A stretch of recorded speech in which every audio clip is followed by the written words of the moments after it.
본문의 말씀의 배경은 예수님께서 세 제자를 데리시고 변화산에 올라가셔서 예수 그리스도께서 죽으시고 부활하실 것을 말씀하신 그때에 산 아래에서는 오늘 본문의 말씀의 내용대로 그러한 일들이 있었던 것입니다.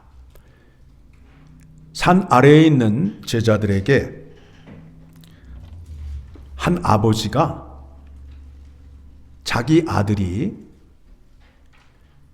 간질 걸리고 귀신 들려서 심히 고통 가운데 있는데 이 아이를 고쳐달라고 제자들에게 데리고 왔으나 제자들은 고치지 못하였어요. 그때에 예수님께서 산 아래로 내려오니까 그 아버지가 예수님께 나와서 이러쿵 저러쿵 여차여차 합니다 라고 말을 하게 된 겁니다. 그러니까 예수님께서 그 아이를 데리고 와라 하시며 그 아이를 고쳐주시게 됩니다. 그때에 제자들이 예수님께 질문을 하죠. 우리는 어찌하여 쫓아내지 못하였나이까? 그랬더니 예수님께서 그 제자들에게 질책을 하시지요. 20절 말씀 다시 봅니다. 이르시되 너희 믿음이 작은 까닭이니라.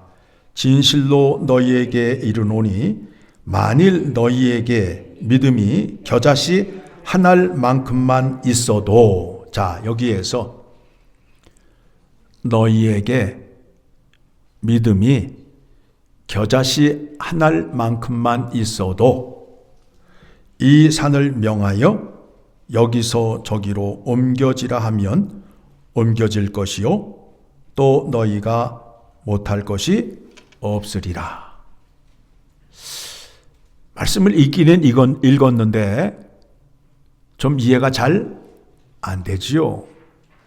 자, 여러분에게 질문을 드립니다.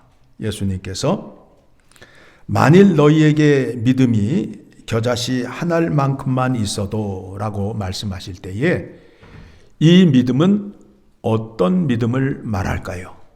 우리의 열심과 의지와 아우성인 믿음, 아니면 하나님을 아는 믿음,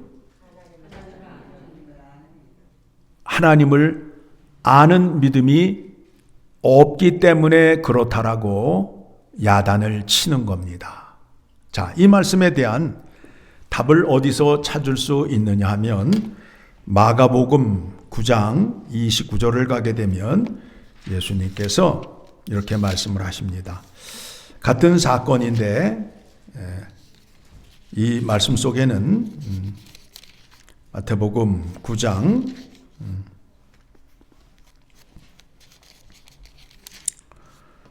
29절을 보게 되면 28절에 집에 들어가심에 제자들이 조용히 묻자오되 우리는 어찌하여 능히 그 귀신을 쫓아내지 못하였나이까? 이르시되 예수님께서 말씀하시기를 기도 외에 다른 것으로는 이런 종류가 나아갈 수 없느니라 하시니라. 자, 기도에 대해서 여러분에게 말씀드리려 합니다. 자, 기도를 하러 나아갈 때에 기도하는 자의 믿음의 자세가 있어야 됩니다. 어떤 믿음의 자세가 있어야 되느냐 하면 나와 하나님의 관계가 어떤 관계인지를 알아야 된다라는 거예요. 하나님은 창조주이시고 나는 피조물이라는 것을 알아야 된다라는 거예요. 그 관계를 바로 알아야 하나님 아버지 앞에 나아가서 바른 기도를 할 수 있어요. 그래서 예수님께서 가르쳐 주신 주기도문에도 그와 같은 말씀이 나옵니다. 여러분 한번 생각해 보시기 바랍니다. 사람이라는 존재는 먹어야 산다. 자기 스스로 힘을 발할 수 있다 없다. 3일을 굶으면 힘이 있다 없다. 일어설 힘도 없다가 되는 거 아니에요. 무슨 얘기예요? 나는 내 스스로 움직일 수 힘을 만들어낼 수 있는 존재가 아니다. 그래서 나는 무언가를 먹어야 된다 라는 존재라는 거예요. 그렇죠? 또 하나님의 말씀도 내 스스로 생각해낼 수도 없고 하나님의 능력을 내 스스로 만들어낼 수도 없다라는 것을 알아야 하나님 앞에 나아가 기도할 수 있다라는 거예요. 그래서 우리는 날마다 영육 간에 일용할 양식이 필요하잖아요. 오늘도 우리에게 일용할 양식을 주시옵고 라고 말하잖아요. 먹어야 사는 존재라는 겁니다. 자, 그렇다면 이제 문제는 간단하게 해결이 되잖아요. 내 안에서 내 힘으로 귀신을 쫓아내거나 병든 자를 고칠 수 있는 능력이 있다 없다? 있다 없다? 없다. 그 일은 오직 누구만 하실 수 있다? 하나님만 하실 수 있다가 되는 거예요. 있다가 되는 거예요. 결론적으로 말씀을 드리게 되면 산 아래에 있는 제자들은 이 귀신 들린 아이를 고칠 때에 기도를 했다 안 했다? 안 했다. 자기가 갖고 있는 힘으로 자기가 갖고 있는 능력으로 어린아이 병을 고치려다 실패한 것입니다. 그렇죠? 그러니까 우리가 기도할 때에 어떤 마음으로 기도를 해야 될까요? 나는 아무것도 할 수 없는 존재입니다. 그러니 하나님의 뜻을 가르쳐 주시고 하나님의 말씀을 가르쳐 주셔야 되겠습니다. 그 말씀대로 행할 때에 하나님께서 함께 하심으로 인하여 하나님의 능력이 나타남을 깨닫고 확인하여야 된다라는 겁니다. 이 문제에 대해서 우리가 잘 알고 있는 사도 바울은 이렇게 믿음의 고백을 하였습니다. 자, 빌립보서 4장 13절을 가게 되면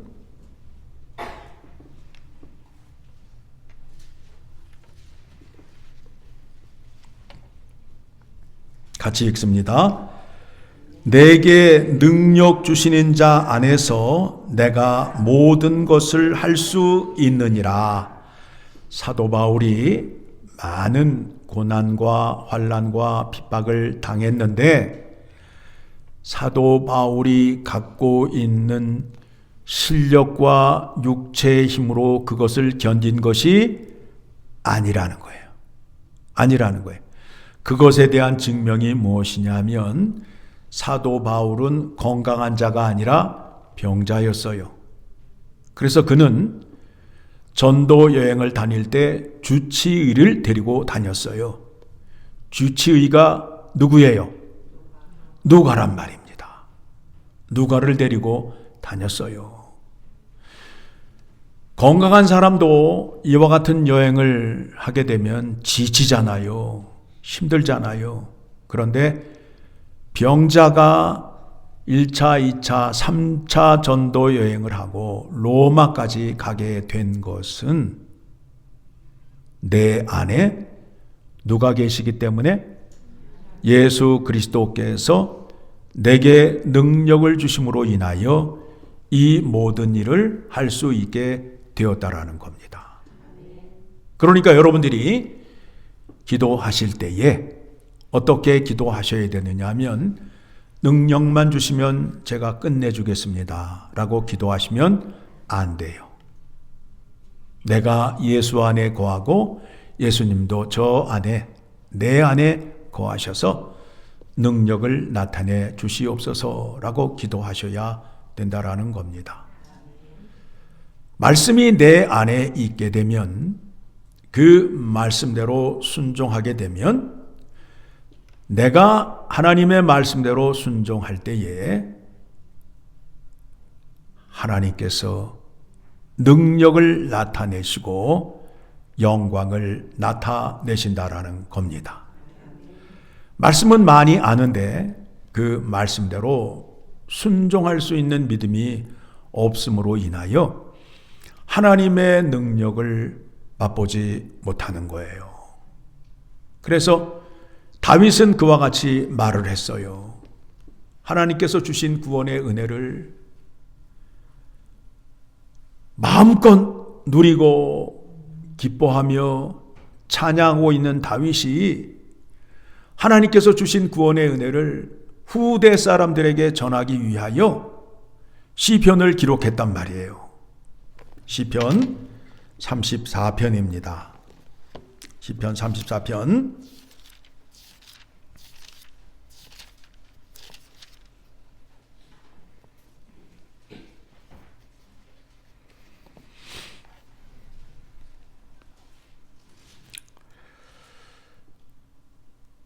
34편의 시작에 다윗이 아비멜렉 앞에서 미친 채 하다가 다윗이 물맷돌 5개를 들고 나아가 누구를 죽였습니까? 골리앗을 죽였단 말이에요. 그런데 다윗이 그의 장인 어른한테 미움을 받아서 쫓기게 되었어요. 그래서 손에 무엇을 들고 피난을 가게 되었느냐 하면 자기 생명을 자기가 지키기 위해서 다윗의 칼을 들고 블레셋 지역으로 넘어가게 된 거예요. 다윗의 시스를 통해서 확인하는 것이 무엇이냐면 다윗의 생명은 누가 지켜주시는 거예요?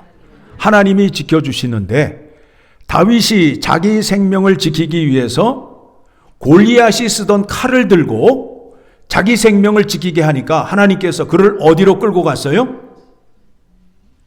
어디로 끌고 갔어요? 블레셋으로 끌고 갔단 말이에요. 골리앗이 어느 나라 군대 사람이에요? 블레셋 사람이잖아요.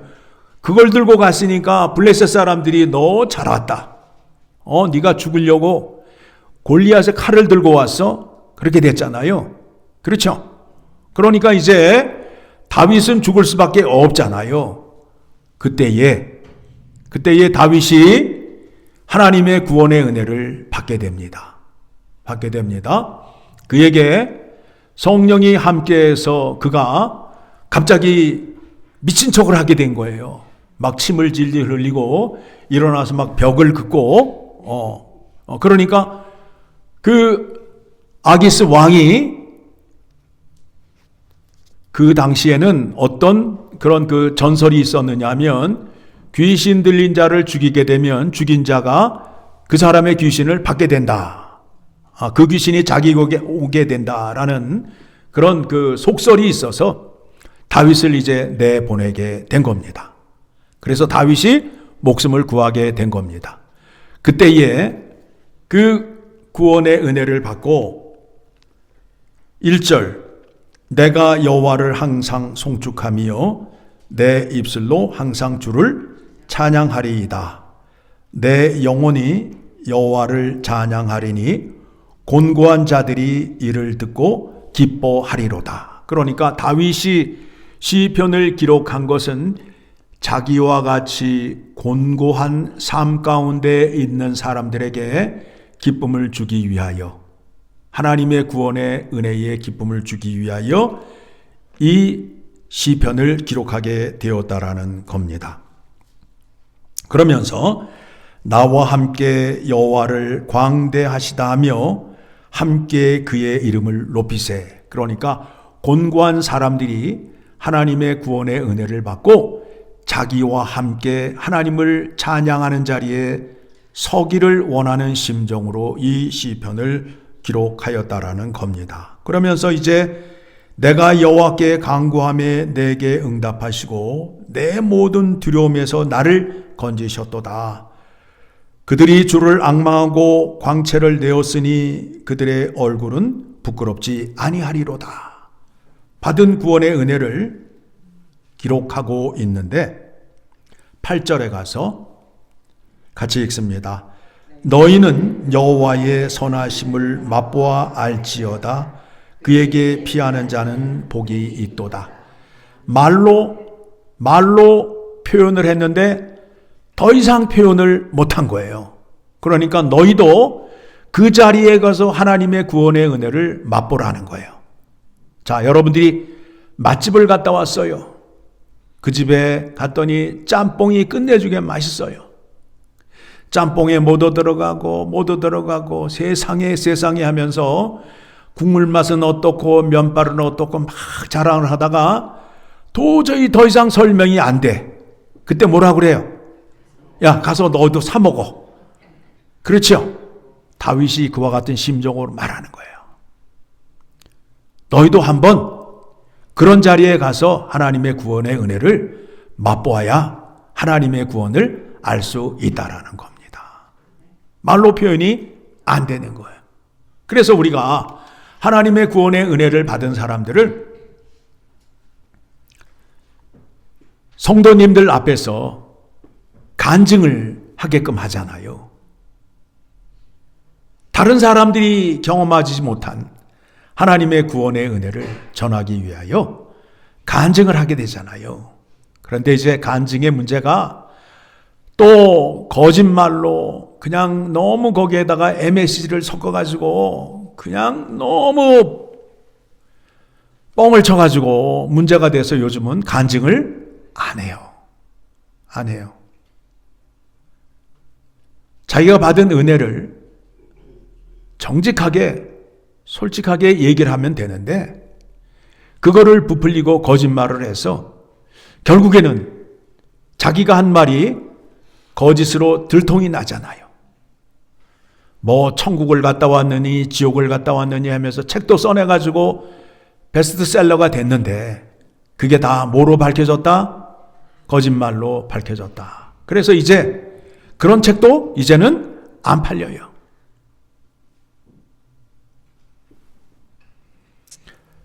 바울이 많은 고통을 당했어요. 내가 그 고통에서 이길 수 있었던 것은 주님께서 나와 함께 하심으로 인하여 그 모든 것을 다 이길 수 있었다라는 겁니다. 여러분이 힘들고 어려운 고통 가운데 계십니까? 기도하셔야 됩니다. 나라는 존재는 먹어야 살고 생명의 말씀을 들어야 사는 존재입니다.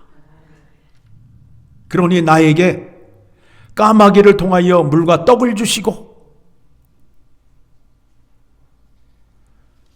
예수 그리스도의 음성을 들려주심으로 인하여 새 힘을 얻게 하여 주시옵소서 라고 기도하셔야 됩니다.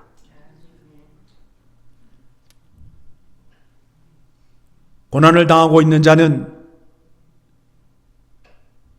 하나님 앞에서 열심을 다하여 기도하여야 하고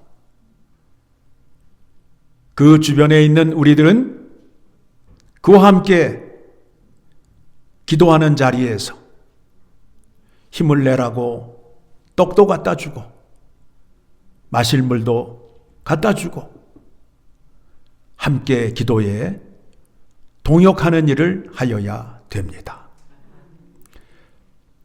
힘들고 어려운 자에게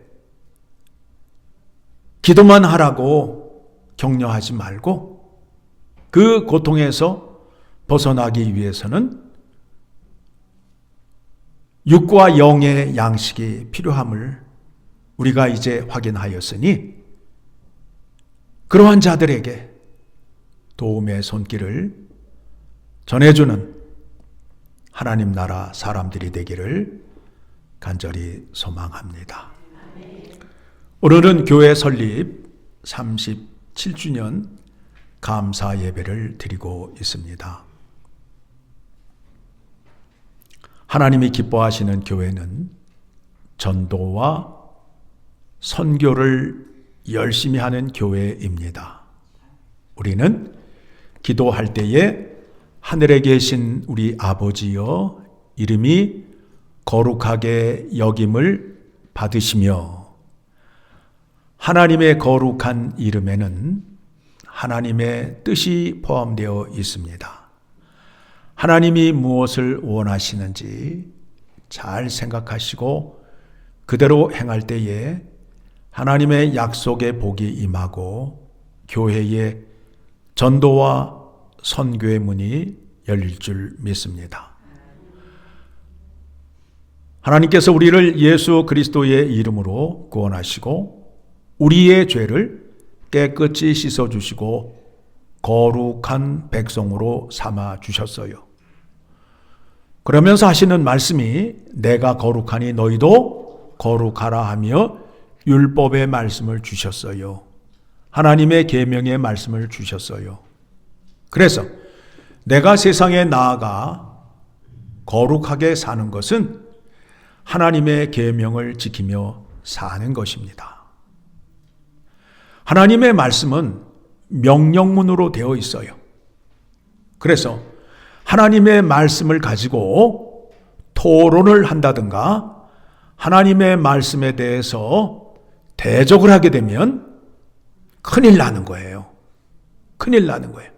하나님이 택한 백성에게 나는 너를 구원해낸 여호와 하나님이라 하며 약속의 말씀을 주신 거예요.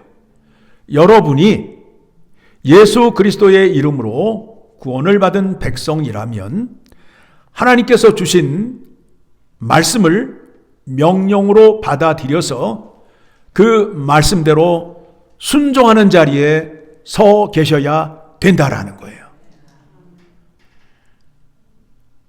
그러나 구원을 받지 못한 사람들에게는 하나님과 그들과는 약속의 관계가 아니에요. 그들은 하나님의 진노의 심판의 날에 다 불 속으로 들어가게끔 작정된 자들이라는 겁니다. 그런데 하나님께서 원하시는 것은 무엇이냐면 악인들이 심판을 받는 것보다 다시 주님 앞으로 돌아오는 것을 기뻐하신다라고 말씀하셨습니다. 그리고 디모데전서 2장 5절의 말씀을 통해서 하나님이 원하시는 것은 모든 민족이 하나님의 뜻을 아는 것이라 말씀하셨습니다. 그것이 누구의 뜻이라고요? 하나님의 뜻입니다. 하나님의 뜻을 이루는 교회가 되면 하나님께서 그 교회를 살피시고 복을 내려주실까요? 안 내려주실까요? 내려주십니다. 주님의 몸된 교회가 주님 다시 오시는 그날까지 지속되기 위해서는 전도와 선교의 사명을 잘 감당할 때에 그와 같은 복이 임하게 된다라는 겁니다. 그리고 전도를 열심히 한 자에게 상이 있을까요? 없을까요? 있어요. 영광의 면류관이 있단 말입니다. 그 상을 받고 싶으셔요? 안 받고 싶으셔요? 그러면 전도를 하셔야 되겠어요? 안 하셔야 되겠어요? 예, 우리의 거룩함으로 전도를 해서 주님의 몸된 교회에 거룩함의 영광이 드러내는 교회가 되기를 간절히 소망합니다.